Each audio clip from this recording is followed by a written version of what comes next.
बकिया video देखने से पहले वीडियो को लाइक करें, राहम टीवी चैनल को सब्सक्राइब करें और बेल आइकन पर क्लिक करें। शुक्रिया। अस्सलाम वालेकुम हज़रत, मेरा नाम इकबाल यूसुफ है। मैं आपकी खानगाह में हाज़िर हूँ। हज़रत, मैं आपके प्रोग्राम मुख्तलिफ यूट्यूब चैनल्स पे देख रहा हूँ और आपकी खानगाह में भी हर हफ्ते हाज़िर होता हूँ। तो जिस तरह आप इशात इस्लाम का काम कर रहे हैं और हमारे मसाइल हल कर रहे हैं, मैं आपका बड़ा शुक्रिया अदा करता हूँ और अल्लाह ताला आपके इल्म में और आपकी सेहत में बरकत अता फरमाए। हज़रत, मेरा आज का सवाल जो सा है वो ख़ास तौर पे यूरोप अमेरिका में रहने वाले पाकिस्तानियों से मुतालिक है।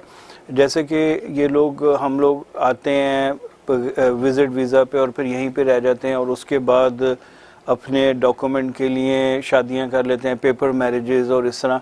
तो हज़रत, मैंने किसी आलिम से सुना था कि इस तरह करना दूसरे मुल्कों में जाके, और ये एक नाजायज़ तरीका है और उससे आप अपना गलत तौसर देते हैं और आप गुनाह के भी मुर्तकिब होते हैं कि सिर्फ आपने डॉक्यूमेंट के लिए शादी की और उसके बाद उसको छोड़ दिया और बल्कि उससे किसी किस्म का ताल्लुक भी नहीं रखा।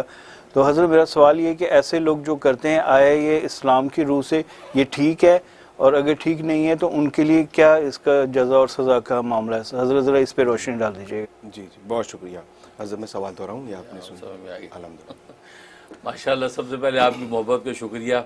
इकबाल यूसुफ साहब खानकाह में तशरीफ़ लाते हैं और हमारे प्रोग्रामों को भी देखते हैं और हमारी जो है माशाल्लाह खानकाह के जो है वो कहते हैं ईशाइया के अंदर आपकी बड़ी खिदमत रहती है। ख़ास तौर पर आपकी अहलिया जो है वो मज़े मज़े के खाने पका के लाती हैं इन जो ज़ाकिरीन के लिए, मुरीद मुतवस्सिलीन के लिए। अल्लाह उनको खूब बरकत अता फ़रमाए और आपके घराने के दस्तरखान को मज़ीद वसी फ़रमाए। बाकी आपने सवाल बड़ा अच्छा किया कि किसी आलिम साहब ने ये बात की है। लगता है वो आलिम साहब अमेरिका यूरोप आए नहीं हैं। उन आलिम साहब ने लगता है अमेरिका यूरोप का चक्कर नहीं लगाया, तो ज़रा आएँ तो इंशाल्लाह उनको भी ये मसला जल्दी समझ में आ जाएगा कि यार यहाँ पेपर मैरिज करके काम बनता है। जिससे नहीं आना तो लिहाजा वो कुछ भी कह सकता है। तो इसलिए खैर उनकी बात अपनी जगह सही है, तो मैंने सिर्फ बतौर जो है वो कहते हैं दिल लगी के तौर पर ये बात कह दी है। लेकिन असल बात यह है कि पेपर मैरिज है। पेपर मैरिज पे आपने पेपर ले लिए तो पेपर की बात पेपर तक रह गई, इसका सच झूठ से कोई ताल्लुक़ नहीं है। बस ये इसका खुलासा है कि पेपर मैरिज की और पेपर मैरिज पे पेपर ले लिए, क्योंकि आप पेपर ही तो लेना चाह रहे हैं कि ग्रीन कार्ड मिल जाए, आप जो वो सिटीजनशिप आपको मिल जाए वगैरह वगैरह। तो पेपर मैरिज है और उस पर आपने जो है वो पेपर हासिल कर लिए यहाँ रहने के, तो उसमें कोई मुज़ाका नहीं है, तो आप कर सकते हैं। और ये और फिर यहाँ का ला और कानून इसकी इजाज़त देता है, लिहाजा उसके मुताबिक आपने उसकी चीज़ को हासिल किया, कोई मुज़ाका नहीं है। और बाकी ये अपनी जगह फैक्ट है कि गलत बयानी नहीं होनी चाहिए, झूठ फरेब नहीं होना चाहिए, ठीक है ना।